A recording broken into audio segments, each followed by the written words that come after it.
के पूरे प्रवचनों का जो मर्म है उसे समझना है। समझ गए? दूसरी बात, आज की क्लास का क्या उद्देश्य है? सुनो सब लोग, बात मत करो। अब जो रह गए लिखने के लिए वो बाद में लिखेंगे, क्लास के बाद में। केवल सुनिए आप।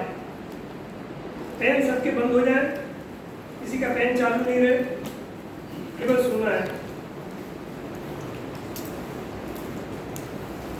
देखो, आज हमें अपनी ही ज्ञान पर्याय की विशालता को समझना है। क्या करना है? ऐसे बोलो, अपनी ज्ञान पर्याय की विशालता को समझना है। ऐसे बोलो, अपनी ज्ञान पर्याय की विशालता को समझना है। बेटा ये जो सौंदर्य तो तुम्हें आकाश दिखाई देता है ना, तो इतना ही बड़ा है, इससे भी बड़ा है, इससे भी बड़ा है। हमें तो दिखता ही नहीं है। अच्छा, आप जिस गांव के रहने वाले हो, अपने गांव की कल्पना करो, फिर विचार करो, यहीं बैठे बैठे वहां भी आकाश है कि नहीं है? अच्छा, यही वाला आकाश है कि वहां का अलग है, यहाँ का अलग है? अच्छा चलिए, अब थोड़ी देर के लिए अमेरिका चले अपन लोग। तो अमेरिका में भी आकाश है कि नहीं है? जोर से बोलो। आपको दिख रहा है कि नहीं दिख रहा है? यहाँ से तो नहीं दिख रहा है ना, लेकिन है कि नहीं है? सब तो नहीं, वहां पे नहीं हो। अच्छा, यही वाला है कि दूसरा है? अच्छा, चीन में, जर्मन में, पाकिस्तान में, बांग्लादेश में, हमें तो दिखते नहीं, इतना छोटा दिखता। तो तुम्हें जो तुम्हारी ज्ञान पर्याय है ना बेटा, इतनी छोटी दिख रही है, इतनी छोटी नहीं है। जैसे आकाश इतना बड़ा है, हमें इतना सा दिख रहा है, हमने इतना सा आकाश मान लिया। तो हमारी ये मान्यता सच्ची है कि गलत? जोर से बोलो। आज विचार करो ध्यान से। हम तो सोचते थे समुद्र में जितना आकाश दिखता है इतना ही है। आज तो आकाश, हम प्लेन से जाते हैं, कभी आप लोग जाओगे, जो गए हो, वो कितना लंबा दिखता रहता है आकाश, बहुत बड़ा दिखता रहता है ना, हजारों किलोमीटर। रूस, चीन, जापान में, चलो और आगे चले। यहाँ से मान लो उनको आचार्य प्रदेश क्षेत्र गए थे ना, कुछ गुरुदेव श्री कहते हैं ना, कितने दिन रहे थे? 8। जोर से बोलो। वहां भी आकाश है कि नहीं? यही वाला है कि दूसरा है? यार आप लोग तो बहुत होशियार हो। अच्छा, नंदीश्वर द्वीप चले पर लोग, 8वां द्वीप है ना, अष्टांग आए थे ना, नंदीश्वर द्वीप कौन सा द्वीप है? 8वां। वहां पे क्या है? बावन जी मंदिर। एक एक जिन मंदिर में कितनी मूर्तियां होती हैं? बस, जोर से बोलो। 108। एक एक मूर्ति की ऊंचाई कितनी होती है? 500 धनुष। फिर से बोलो। 500 धनुष का जानते हो ना, 3 फुट का धनुष होता है। तो 1500 फीट ऊंची एक मूर्ति, तो 1500 फीट ऊंची मूर्ति हो तो एक एक जिनालय में कितनी मूर्तियां होती हैं? 108। तो 1500 फुट ऊंची 108 प्रतिमा रखने को कितनी बड़ी जगह चाहिए? समझ में आया ना? हमें आपकी ज्ञान पर्याय बताना है। क्या उद्देश्य है हमारा? आपकी ज्ञान पर्याय, आपकी अभी जो ज्ञान पर्याय आपके अंदर हो रही है वो कितनी बड़ी है? सीधे बिल्कुल सीधे, कोई इस तरह से नहीं बैठेगा।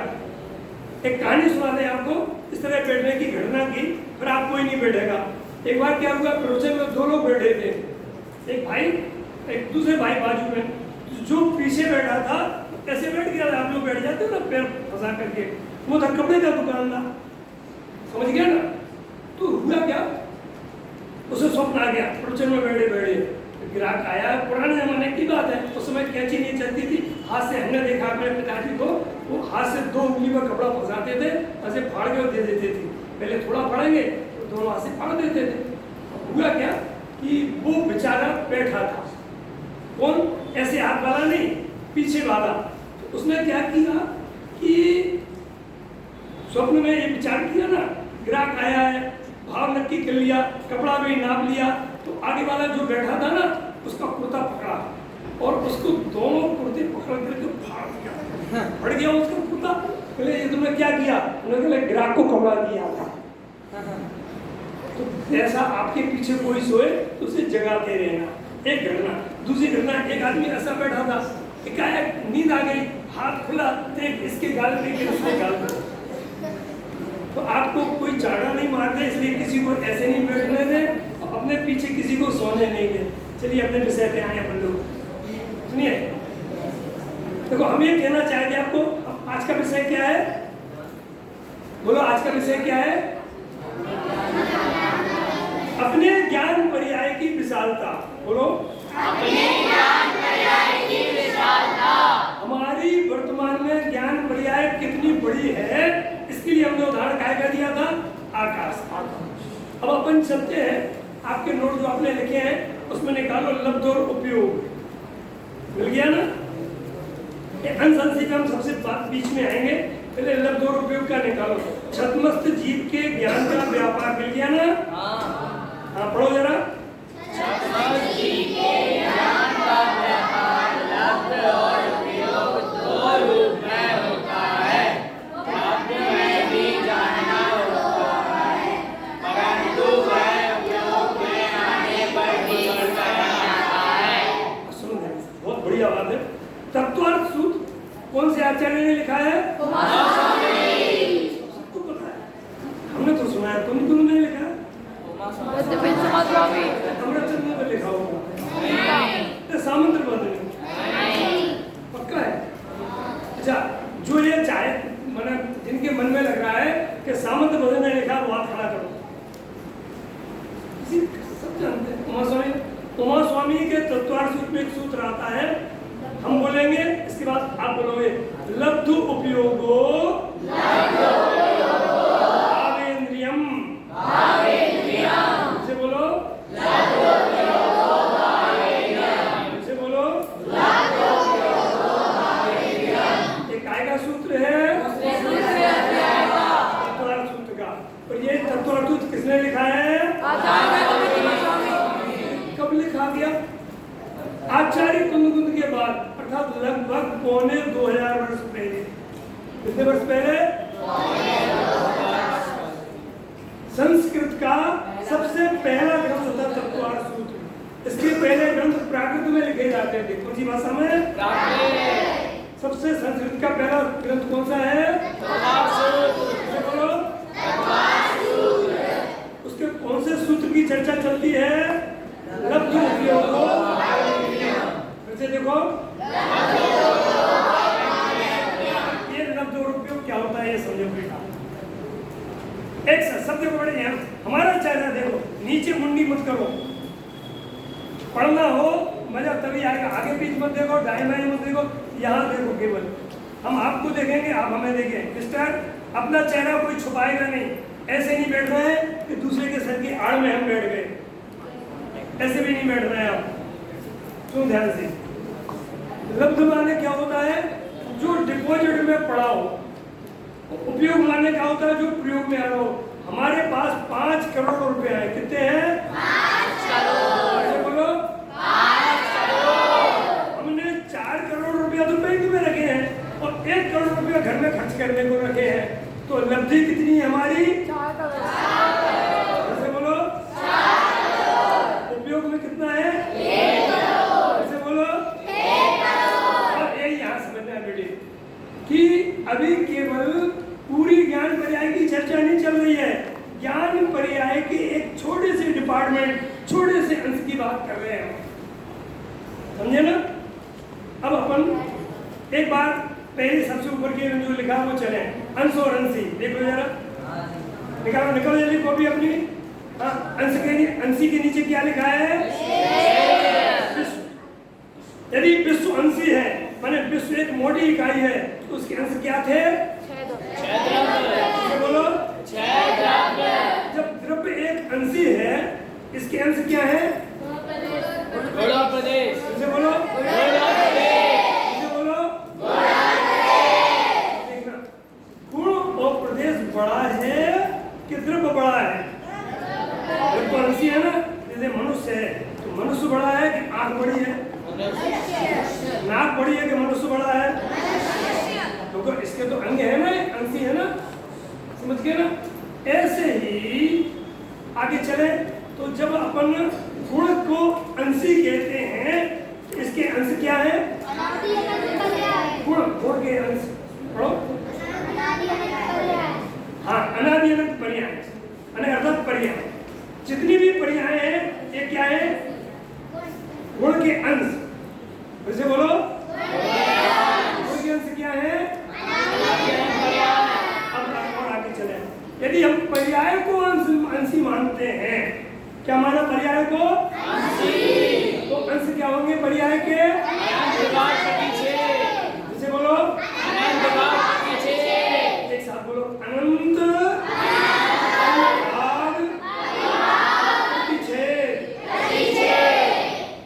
एक पर्याय में भी इतने डिपार्टमेंट है, इतने भाग है, इतने हिस्से हैं, इतने पार्ट है, एक पर्याय। अब उस पर्याय में से अब आज की चर्चा आई लब्धोपयोगी। उस पर्याय में क्या हमने एक छोटा सा टुकड़ा उठाया, पूरी पर्याय नहीं, मान के चलो एक उंगली पूरी पर्याय है। अब हमने इतने से की चर्चा कर रहे हैं मति शुद्ध ज्ञान की, क्या की चर्चा कर रहे हैं?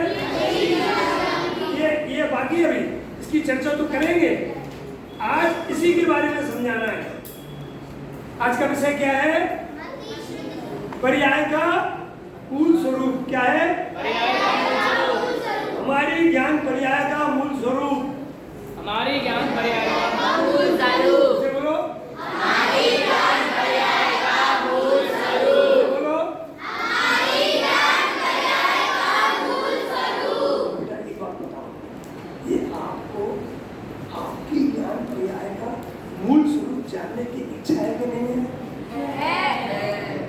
एक और सुनो, कोई बेटा हो और पिता के पास संपत्ति हो और बेटे को पता ही नहीं हो कि कुल कितनी प्रॉपर्टी है, कितने मकान है, कितनी दुकानें हैं, कितनी फैक्ट्रियां हैं, कितने गोडाउन है, कितना बैंक बैलेंस है, तो पिता की संपत्ति का लाभ मिलेगा उसे क्या? जोर से बोलो, सब बोलो।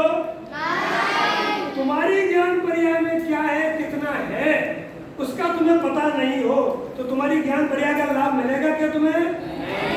जोर से बोलो। तो अपनी ज्ञान पर्याय का परिचय करना है, इंट्रोडक्शन आज के नहीं करना है? जोर से बोलो। जिसे नहीं करना हो वो हाथ खड़ा कर दो। सबको करना है ना? चलिए और लौट के आ जाए लब्ध उपयोग पर। अब देखो बेटा, लब्ध उपयोग क्या होता है? बैंक में जमा पूंजी और प्रयोग की पूंजी। तो हमारे वर्तमान लब्धरूप ज्ञान पर्याय में बहुत कुछ बरत रहा है, अर्थात तो उसका भी जानना हो रहा है, हमें पता नहीं है। देखिए, आप कभी कभी सोनगढ़ में हैं अभी मान लो, तो आपको कभी घर की याद आती है तो भैया, भाभी, छोटी बहन, पापा, मम्मी, चाचा, चाची, तो आप कहाँ सोते थे वो सब दिख जाता है, नहीं दिखता है? जोर से बोलो। तो आपके ज्ञान में डिपॉजिट था, लब्ध में था, तब दिखा के नहीं था तो दिखा। समझ गए ना? अब वो जिस समय वो दिख रहा है उस समय स्कूल की पढ़ाई नहीं दिख रही है, लेकिन आपने जितना पढ़ लिया है इतने दिनों में वो भी आपके ज्ञान में है कि नहीं है? यदि नहीं हो तो परीक्षा में कहां से आएगा? ख्याल आया कि नहीं आया? आप परीक्षा देने बैठे तो आपने एक साल में जितना पढ़ा वो सब आपके कहां चला गया? लब्ध ज्ञान में। कहां चला गया? लब्ध ज्ञान में। तो बोलो, लब्ध ज्ञान में। जोर से बोलो, लब्ध ज्ञान में। अब जब आप प्रश्न को उत्तर लिखते हो, पहला प्रश्न पढ़ा तो उसका पूरा का पूरा उपयोग होता है, पूरा ख्याल आ जाता है, फिर आप लिखना शुरू कर देते हो। तो जितना याद आता जा रहा है, पकड़ में आ रहा है, उसका नाम है उपयोग। उसका क्या नाम है? जो पढ़ा हुआ है उसका क्या नाम है?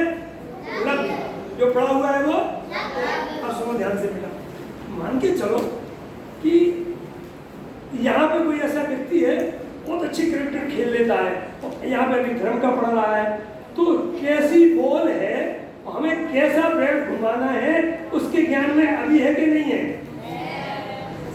है? और अभी तो पता नहीं उसे, अभी तो धर्म की पढ़ाई पढ़ रहा है, तो वो भी ज्ञान बढ़ रहा है कि नहीं बढ़ रहा है? तो कौन से डिपार्टमेंट में बढ़ रहा है? इसे बोलो, सब लोग बोलो। अभी आप धर्म का पढ़ रहे हो और मैथमेटिक्स या इंग्लिश की आपका कुछ आपको यहाँ जाके होमवर्क करना है जिसका अधूरा रह गया था, तो आपको जो लिखना है वो आपके अभिलब्ध ज्ञान में पड़ा है। तो जब हम, अब एक एक बात को सुना, जब हम बोलो अपने लब्ध ज्ञान में बरतने वाले पूरे ज्ञान को नहीं जान पा रहे हैं, तो ज्ञान पर्याय के दूसरे भागों को कैसे जान लेंगे? हमेशा लब्ध पूरे का पूरा लब्ध उपयोग में नहीं आता है, हमेशा पूरा का पूरा लब्ध उपयोग में नहीं आता है, थोड़ा थोड़ा आता है। तो लब्ध में तो रहता है, उपयोग में कम आता है। ऐसे ही हमारे ज्ञान पर्याय में बहुत कुछ है लेकिन उपयोग में कम आता है। अब एक आपको बताएं, पूज्य गुरुदेव श्री सुबह सुबह आपने देखा होगा 6:45 पर गुरुदेव श्री का शंखनाद होता है। कोई बताएगा क्या कहते हैं गुरुदेव श्री? परमात्मा बोलो बोलो। परमात्मा छूए नक्की कर, परमात्मा छूए मन को कर, परमात्मा छूए मन को कर। अब सुनिए, अब आप ध्यान सुनना। मैं ये कहता हूँ कि गुरुदेव श्री आप झूठ बोलते हैं। क्या कहा? मैं कहता हूँ गुरुदेव श्री आप झूठ बोलते हैं, मैं तो मनुष्य हूँ, तो आप कह रहे हैं मैं परमात्मा हूँ, ऐसा नक्की करो, ऐसा निर्णय करो, तो ऐसा अनुभव करो। या तो आप झूठे हैं या हम झूठे हैं। अब दोनों में से किसे झूठा कहोगे आप? गुरुदेव को कि हमको? हमें मनुष्य लग रहा है और गुरुदेव कह रहे हैं परमात्मा हो। अब बताओ गुरुदेव झूठे हैं क्या? अच्छा, गुरुदेव अपने मन से कह रहे हैं कि आचार्यों ने कहा है तो कहते हैं? आचार्यों ने अपने मन से कहा है कि भगवान ने कहा है सो कहते हैं? भगवान ने कहा है तो वस्तु स्वरूप है वो भगवान ने कहा है कि गप्प मारी है भगवान ने? इसे बोलो तो मैं भगवान हूँ, परमात्मा छू, ये वस्तु स्वरूप है कि नहीं है? हमें तो नहीं लगता है। हमें तो लगता है क्या? अब सुनिए, एक बात अच्छी बताएं आपको, बहुत बढ़िया। एक आदमी है, क्या कहा? किसी ने कह दिया है तुम्हें पैसे की जरूरत है, कहे है। पहले हमने आपसे क्या कहा था? पेन बंद रहे, खड़े हो जाओ, एकदम खड़े हो जाओ जल्दी से, दोनों हाथ ऊपर, बिल्कुल दोनों हाथ ऊपर। हम किसी बात को मना करते हो सोच के करते हैं, हम जो पढ़ा रहे हैं वो पढ़ पाओगे आप लिखने में? फिर क्यों ऐसी गलती करते हो आप?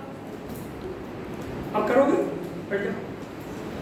जब हम पेन खोलने बोले तभी खोलें, जब बंद करने बिल्कुल बंद रखें। फिर आप किसी से पूछोगे पंडित जी ने क्या पढ़ाया था? क्या नाम है आपका? आपसे नहीं पूछा क्या नाम? शाश्वत सार्थक। और निरर्थक काम करते हो आप सार्थक जी। सार्थक हो तो सार्थक काम करो ना, पढ़ाई को सार्थक करो। बोलो अभी आप क्या पढ़ा रहे थे, बता सकते हैं आप? नहीं बता सकते तो लिख रहे थे आप। सुनो ध्यान से, गुरुदेव श्री झूठे हैं क्या? आचार्य झूठे हैं क्या? भगवान झूठे हैं क्या? हम झूठे क्योंकि हम अपने लिए मनुष्य मान रहे हैं भगवान।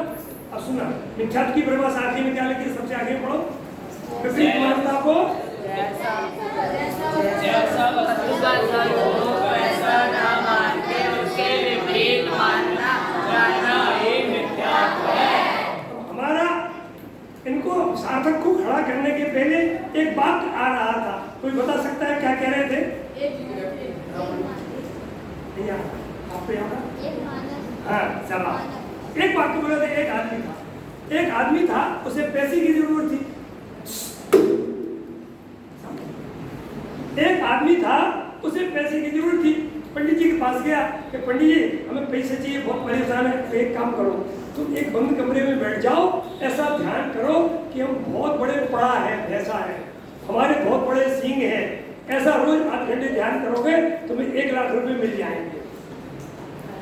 क्या कहा? बंद कमरे में बैठ के बोलो।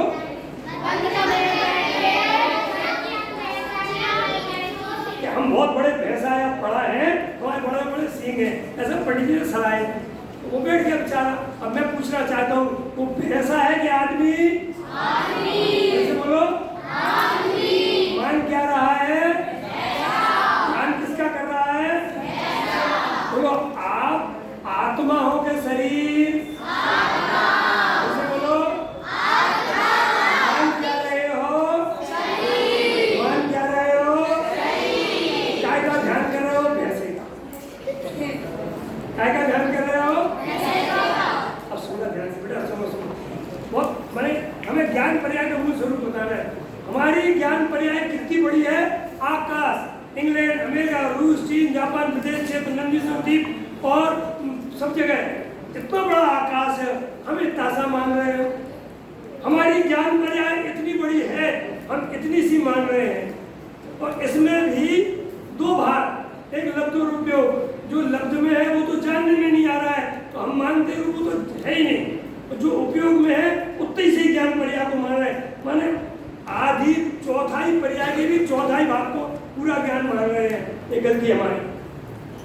आगे चले देखो ध्यान से कि उल्टी मानता को मिथ्या कहते हैं ना, जैसा वस्तु स्वरूप नहीं हो वैसा मानना।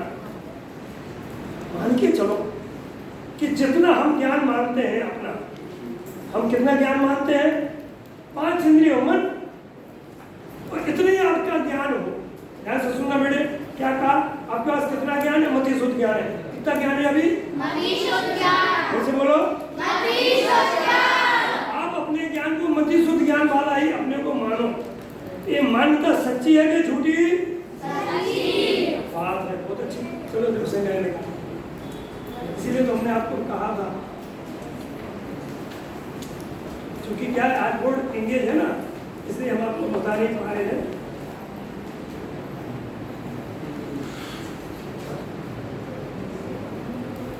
गाथा नंबर 4, ध्यान से सुनने जरा सब लोग।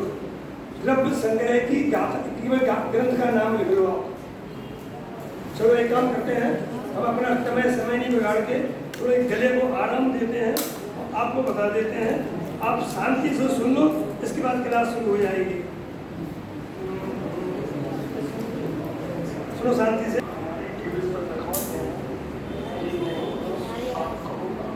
इसकी आवाज बढ़ा दो भाई। और जो ऊपर का आपको दिया था दिखाने के लिए,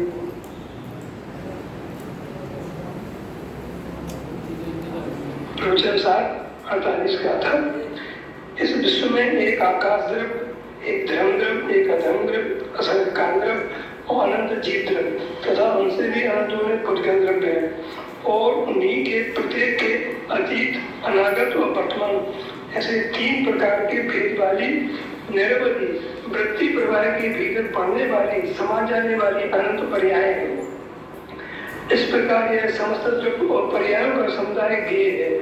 उसी में से एक कोई भी जीव द्रव्य ज्ञाता है।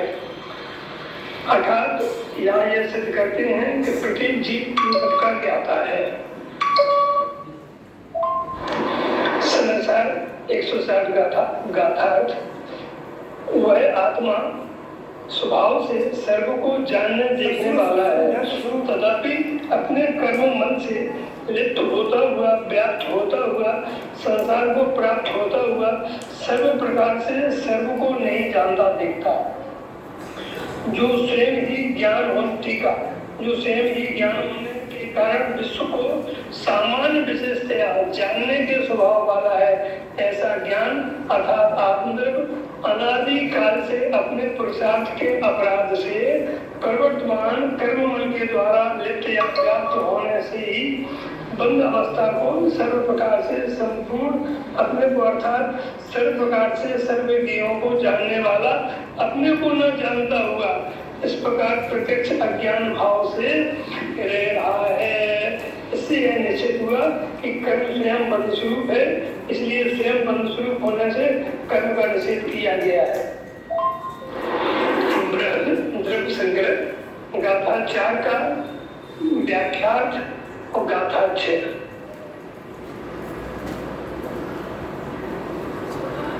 यह जानना चाहिए। इसका विशेष वर्णन इस प्रकार है कि प्रथम तो आत्मा तीन लोग, भूत, भविष्य तथा वर्तमान तीनों कालों के रहने वाले द्रव्य सामान्य को ग्रहण करने वाला, जो पूर्ण निर्मल केवल दर्शन स्वभाव वाला है, उसका धारक है।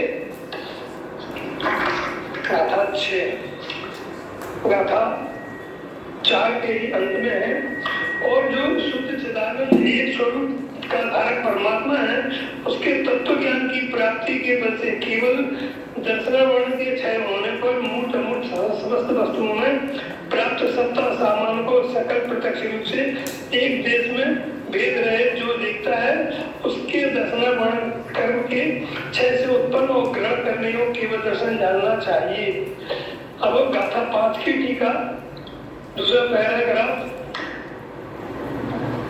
अब यहाँ विस्तार पूर्वक वर्णन करते हैं। आत्मा निश्चय से संपूर्ण रूप से विमल तथा अखंड जो एक प्रत्यक्ष स्वरूप केवल ज्ञान है, उस ज्ञान स्वरूप है।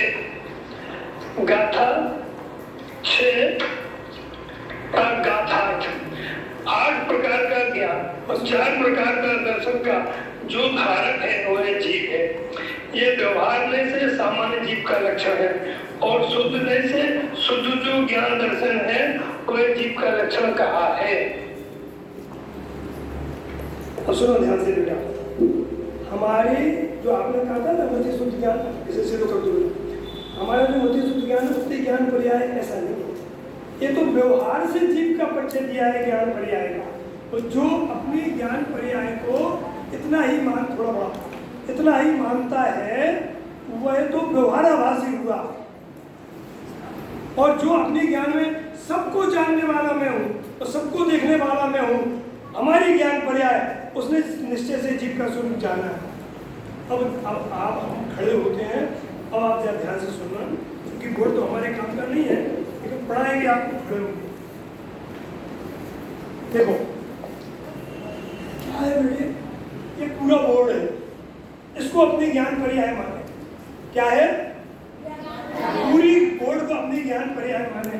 इसमें से गोष्ठी जो लिखा है वो हमारी ज्ञान पर्याय का प्रकट अंश है, इतना। और यह पूरी ज्ञान पर्याय इस बोर्ड में कितना बड़ा भरा है, बहुत कुछ, लेकिन कितना समय लग रहा है, अकेली गोष्ठी, बस यही भूल है। हमारी ज्ञान पर्याय का स्वभाव कैसा है? स्वपर प्रकाशक। बोलो, फिर से बोलो, बोलो। तो स्वाद तो हमारी ज्ञान पर्याय में जानने में आता ही है और पर भी जानने में आता है। अब अपन लोग याद करें 17-18 गाथा। 17-18 गाथा में क्या आया था कि आबा और गोपाल सभी को भगवान आत्मा जानने में आ रहा है। और गुरुदेव श्री कहते कि नहीं कहते हैं? अच्छा, उन आबा और गोपाल में हम लोग आए कि नहीं आए? आए ना भाई साहब। बकरी, घोड़ा, गधा, मेंढक, मच्छर, चिंटी, नारकी, देव सभी आ गए आबाल गोपाल में, और सभी को आत्मा जानने में आ रहा है। ये गुरुदेव कहते हैं, आचार्य कहते हैं, भगवान कहते हैं, और वस्तु स्वरूप हमें नहीं लगता है। अब क्यों नहीं लगता है, इस बात का ऑपरेशन करना है। सुनो ध्यान से, अब मजा आएगी आपको। देखिए इधर देखो जरा ध्यान से। एक यह शीशा लगा है, मेरे यहाँ पे है कि नहीं है? ये मेरा मान के चलो, एक शीशा लगा है और शीशे की तरफ हम नहीं देखें तो शीशे में जो झलक रहा है वो दिखाई देगा क्या? शीशे में जो झलक रहा है वो तुम्हें दिखाई देगा क्या? क्यों? क्योंकि शीशे में तो है, हम मुनि की है। तुम्हारी इस ज्ञान की इस अंश में जो कुछ है तुम उसकी सत्य स्वीकार नहीं करो, उसे देखो नहीं, इसमें क्या क्या जानने में आ रहा है तुम्हें कैसे पता चलेगा? नहीं चलेगा। तो निश्चय की परिभाषा क्या है देवी धर्मशंकर में कि निश्चय से शुद्ध केवल ज्ञान वो केवल दर्शन जीव का स्वभाव है कि वो माने लोकालोक को जानने वाला। अब अपन आए हमारी और आपकी ज्ञान पर्याय में, बोलो, हमारी और आपकी ज्ञान पर्याय में, कैसे बोलो, हमारी और आपकी ज्ञान पर्याय में, वर्तमान में लोकालोक जानने में आ रहा है। लोकालोक जहां जानने में आ रहा है वहां हम ध्यान नहीं दे रहे हैं। अब देखो बेटा कि एक बालक ये इंसान था ना, वो लिख रहा था और यहाँ पर क्लास चलेगी तो जो लिखने पे ध्यान देने वाला भाषा पे ध्यान दे सकता है क्या? नहीं देगा। ऐसे ही जिस अंश में हमारा आत्मा जानने में आ रहा है उस पर ध्यान नहीं दोगे, अर्थात उसकी सत्ता स्वीकार नहीं करोगे, तो आत्मा जानने पर भी जानने में आ सकता है क्या? पता ही नहीं हमें। अब देखिए यहाँ भाई साहब बैठे हैं, निर्मल भाई साहब, हम इनकी ओर नहीं देखे, यहाँ देखे हम कहाँ नहीं नहीं बेटा भाई साहब है कहाँ है? हेलो कितने होशियार पंडित जी, मंगल जी, यहाँ देखो ना, यहाँ देख रहे हो। तो जिस ज्ञान पर्याय के अंश में सभी जीवों को लोकालोक और अपना आत्मा जानने में आ रहा है, वहां देखो, अर्थात उसकी सत्ता स्वीकार करो, भले ही परोक्ष रूप में करो, आगम से करो, अनुमान से करो, लेकिन करो तो। अब देखो, अब गुरुदेव से मैं बोलूं, गुरुदेव कहते हैं कि हूँ परमात्मा छू हम नक्की कर, और ये हमसे कब से सुना है? जब से जो विद्यार्थी यहाँ आया है तब से सुना कि नहीं सुना? और आज तक नक्की कर पाए क्या? नहीं। यही नक्की है कि मैं मनुष्य हूँ और मैं इस गांव से आया हूँ और 5 साल बाद पढ़ के चला जाऊंगा। आगे पढ़ाई करूंगा जयपुर में, आगे पढ़ाई करूंगा कोटा में, तो आगे पढ़ाई करूंगा इंजीनियर डॉक्टर बनूंगा। लेकिन मैं परमात्मा हूँ, यहाँ पर तो ये निश्चय करना था ना, सुनो बेटे,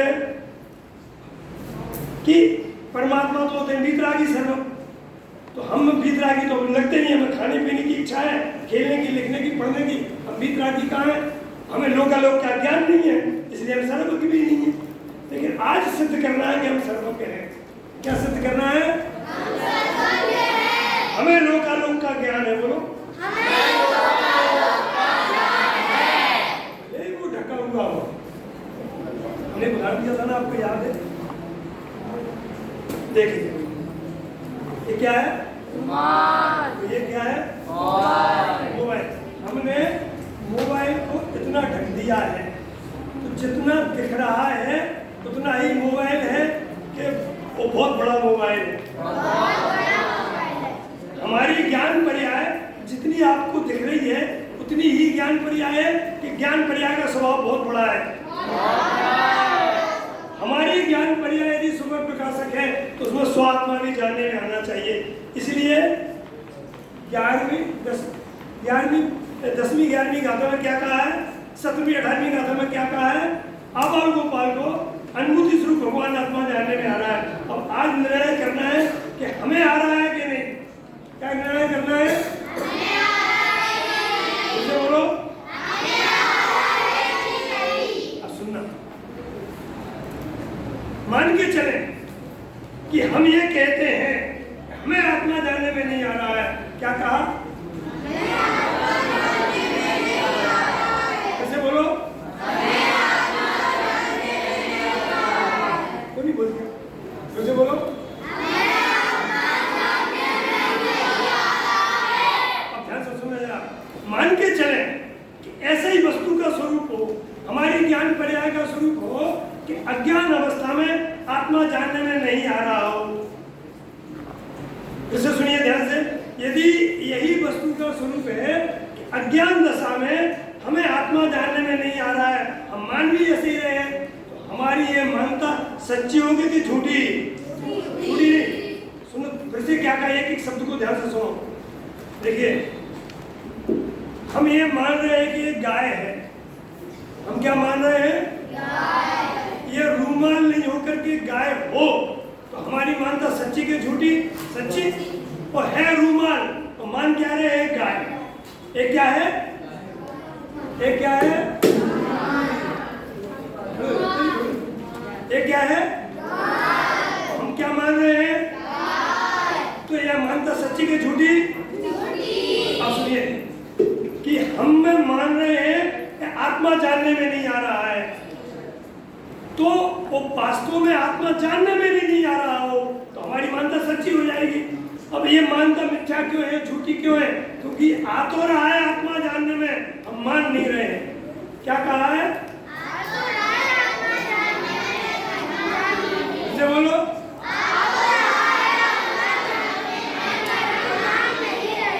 सुनो, अब आपको कृजा के लिखना है कि बताएंगे। मिथ्या दर्शन यह कहता है कि मैं तो झूठ ही बोलूंगा।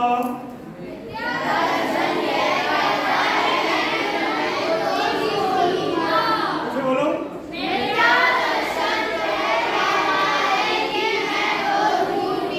अर्थात कि हमें आत्मा जानने में आ रहा है, वो झूठ झूठ कहता है आत्मा जानने में, क्योंकि हम अज्ञानी हैं।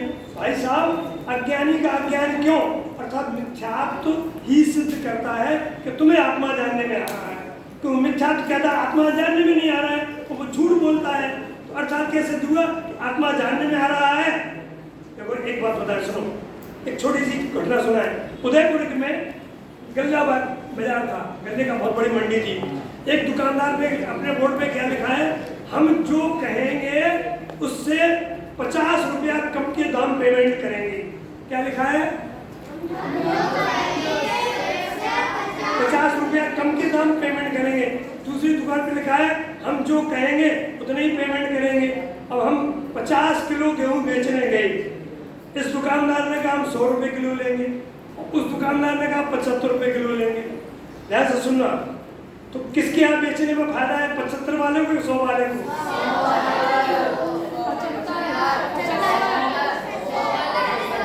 सुनो सुनो सुनो, अभी आप फिर से सुनो, आप भूल गए। एक पे लिखा है कि हम जितना कहेंगे उतना पेमेंट करेंगे। एक कहता है जितना कहेंगे उसका 50% पेमेंट करेंगे। तो इसने कहा हम 100 रुपए किलो खरीद रहे हैं, तो ये कह रहा है 75 रुपए किलो खरीद रहे हैं। तो हमें किसको गेहूं बेचना चाहिए? क्यों? तो पूरा उनको पैसा मिलेगा। हमने 100 वाले को बेच दिया। हम भाई साहब के पास गए, भाई साहब हमने 100 रुपए किलो बेचा है। भाई साहब हमने 75 बेचा है। भाई साहब ठग गए। अब हम उसके पास गए, हमने भाई साहब को 100 रुपए किलो दिया था और 50 किलो दिया था, तो 2 पेमेंट। तो उसने पता है क्या किया? 5000 रुपए दिए। कोई क्या कर दो? 10,000 दो। क्या लिखा है? 50%। तो ठग गए कि नहीं ठग गए? ऐसे ही मिथ्या दर्शन क्या कहता है? जैसा वस्तु का स्वरूप नहीं है हम वैसा कहेंगे। तो मिथ्या दृष्टि क्या मानता है कि आत्मा जानने में नहीं आ रहा है? बोलो। और यही स्वभाव हो तो मिथ्या दृष्टि तो रहेगा नहीं। वो मिथ्या दर्शन सिद्ध करता है कि हमें आत्मा जानने में आ रहा है। मिथ्या दर्शन क्या कहता है? वो ये नहीं क्या, वो कहता है जानने में नहीं आ रहा है, लेकिन मिथ्या दर्शन की स्वरूप समझे तो पता लगेगा कि हमें आत्मा जानने में आ रहा है। अब आ रहा है, कहाँ आ रहा है, इसकी आज चर्चा करनी है। तो समय हो रहा है, 10 मिनट में हम बंद करेंगे, पर भाई साहब लेंगे। देखो बेटे, ज्ञान पर्याय के 2 भाग हैं। ऐसे बोलो। ज्ञान पर्याय के 2 भाग हैं। एक सामान्य और एक विशेष। एक सामान्य और एक विशेष। ऐसे बोलो। एक सामान्य और एक विशेष। सामान्य परिणाम तो सभी जीवों को है। सामान्य परिणाम सभी जीवों को है। ऐसे बोलो। सामान्य परिणाम सभी जीवों को है। विशेष अपना अपना है। विशेष अपना है। ध्यान से बेटा, सामान्य वो है ना जिसमें 3 लोग और 3 काल जानने में आते हैं, प्रवचन सार के अनुसार, द्रव्य संग्रह के अनुसार और 160 गाथा समय सार के अनुसार। अब ये मेहनत आप लोग कर लेंगे ना, ग्रंथ यहाँ है, हमारे पास समय है। ये आधार सब हमने आपको लिखा दिया है, नहीं तो लिख लेना, गुरु जी आपको बता देंगे कि सभी जीवों को आत्मा जानने में आ रहा है। ये सामान्य परिणाम है। अर्थात चिंटी है ना, चिंटी, उसे भी आत्मा जानने में आ रहा है कि नहीं आ रहा है? जोर से बोलो। क्यों? क्योंकि ज्ञान का स्वभाव सबर प्रकाशक है। ज्ञान का स्वभाव। अब एक सुनना ध्यान से, ये हम लोग आलू नहीं खाते हैं, प्याज नहीं खाते हैं ना, लहसुन नहीं खाते, क्यों नहीं? सुनो ध्यान से, क्योंकि मुझे दिख रहा है उसका जीव लोकालोक को जान रहा है, और जो लोकालोक को जानता है वो तो भगवान होता है। तो एक भगवान की रक्षा के लिए हम आलू प्याज नहीं खाते। अनछना पानी क्यों नहीं पीते हैं? तो अनछने पानी में असंख्य जीव है और प्रत्येक जीव कैसा है? लोकालोक को जानने वाला। क्योंकि सामान्य प्रमाण तो उसे सामान्य गुण किसे कहते हैं? जो सभी द्रव्यों में पाए जाए। तो ज्ञान का सामान्य प्रमाण कौन? जो सभी द्रव्यों में हो। वो कैसा है? लोकालोक को जानने वाला। हमारी ज्ञान पर्याय, फिर से बोलो, हमारी ज्ञान पर्याय अभी भी लोकालोक को जान रही है। अब जहां जान रही है वो हम नहीं देख रहे हैं, जहां भाई साहब वो हम नहीं देख रहे हैं। तो जिस सामान्य अंश में हमारा आत्मा और लोकालोक जानने में आ रहा है उसे हम नहीं देख रहे हैं। अब एक और ध्यान से सुनो। एक बात सबसे पहली क्लास में हमने आपको बताया था, आखिरी में बताया था ज्ञानावर्णीकरण के बारे में, कि यदि केवल ज्ञान ना हो तो ज्ञानावर्णीकरण किसे ढकेगा? बताया था ना। तो हमें और आपको यही ज्ञानावर्णीकरण का उदय बरत रहा है। तो ज्ञानावर्णीकरण का उदय सिद्ध करता है हमें केवल ज्ञान है, लेकिन ढका हुआ। प्रकट है मति शुद्ध ज्ञान। बोलो, प्रकट कितना है? प्रकट कितना है? ढका हुआ कितना है? केवल ज्ञान। ढका हुआ कितना है? इसे बोलो अर्थात हमारे में तो भगवान के ज्ञान में कोई अंतर है क्या? जोर से बोलो, इसे बोलो। हमारा ज्ञान भगवान का ज्ञान एक जैसा है। हमारा ढका हुआ है, बैंक में जमा है। हम जिस दिन पुरुषार्थ करेंगे, अपना आवरण हटा देंगे, तो हमें भी लोकालोक का जानना होने लगेगा। केवल ज्ञानी लोकालोक को प्रत्यक्ष जानते हैं। बोलो,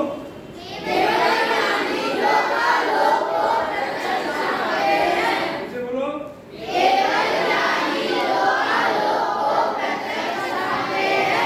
हम लोकालोक को शक्ति रूप से जानते हैं।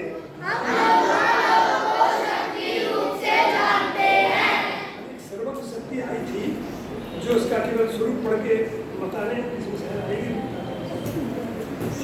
शक्ति का मूल परिभाषा, धर्म का मूल सर्वज्ञ है।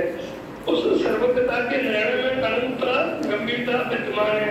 यहाँ प्रत्येक आत्मा में विद्यमान सर्वज्ञ शक्ति है। प्रत्येक आत्मा में अनंत शक्तियां हैं। समस्त विश्व के विशेष भावों को जानने रूप पड़े ऐसे आत्मज्ञानमयी सर्वोच्च शक्ति है। देखो, समस्त विश्व के विशेष भावों को जानने रूप परिणमित, उसका नाम है सर्वज्ञ शक्ति। ये सर्वज्ञ शक्ति सभी जीवों में है कि अकेले अनंत सिद्ध में है? फिर से बोलो, आप में है कि नहीं है? जोर से बोलो। तो तुम्हारा ज्ञान लोकालोक को जानने रूप परिणमित हो रहा है कि नहीं हो रहा है? ऐसे बोलो। ढका हुआ। देखिए, एक थाली में मिठाई हो, एक बर्तन में ढकी हुई मिठाई हो, तो आप बर्तन की ढकी मिठाई खाते हो कि थाली की ढकी हुई? थाली में परोसी हुई। तो थाली की मिठाई खाने को होती है, बर्तन की ढकी है ना। ऐसे ही केवल ज्ञान ढका हुआ है, मति शुद्ध ज्ञान प्रकट है। थाली की मिठाई मति शुद्ध ज्ञान है और पर्याय में मिठाई केवल ज्ञान है। हमारी ज्ञान पर्याय, आकाश कितना बड़ा था? रूस में है कि नहीं है? चीन में, अमेरिका में, विदेश क्षेत्र में बोलो है कि नहीं है? तुम्हें कितना दिख रहा है? कहाँ दिख रहा है? हमें तो सोनगढ़ में उतना दिखता है ना, लेकिन है बड़ा। तो हमें अपनी मति शुद्ध ज्ञान की पर्याय इतनी दिखती है कितनी बड़ी? बहुत बड़ी। लोकालोक को जानने वाली सर्वज्ञ शक्ति है ना हमें। समझ गए ना? तो बेटे, अब आज की पढ़ाई को फिर 2 मिनट में पूरा रिपीट करते हैं। मिथ्या दर्शन किसे कहते हैं? जैसा वस्तु का स्वरूप है वैसा ना जान के उसके विपरीत मानना। तो हमें सभी जीवों को 7वीं 18वीं गाथा के अनुसार अनुभूति स्वरूप भगवान आत्मा जानने में आ रहा है। विपरीत मानता से वह मानता है कि जानने में नहीं आ रहा है, इसलिए वो मिथ्या दृष्टि है। हमें आत्मा को जानना नहीं है, जानने में आ रहा है ये जानना। क्या कहा? हमें आत्मा को जानना नहीं है। बोलो, जानने में आ रहा है ये जानना है। तो सम्यता से कठिन है कि सरल? जानने में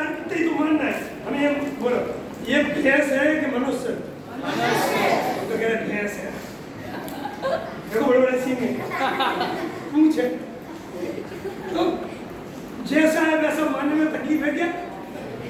आप ये मानिए हमारी ज्ञान पर्याय का स्वभाव कैसा है? सर्वज्ञ स्वभाव है। कैसा है?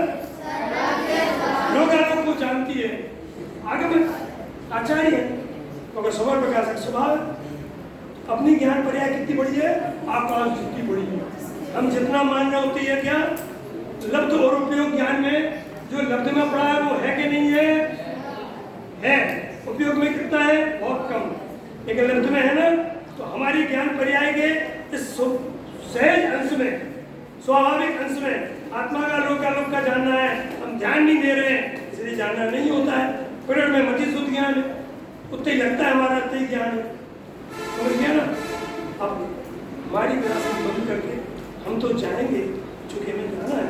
भाई साहब 15 मिनट तक आपकी क्लास लेंगे, विषय अच्छा समझाएंगे, इसके बाद आपके क्षेत्र में प्राचार्य आ जाएंगे, वो आपको फिर जो सूचनाएं देंगे हम आनेंगे निर्मल कुमार जी पंडित जी से, आप चर्चाएं पर लाभ है। आइए तो 15 मिनट बैठे रहोगे आप?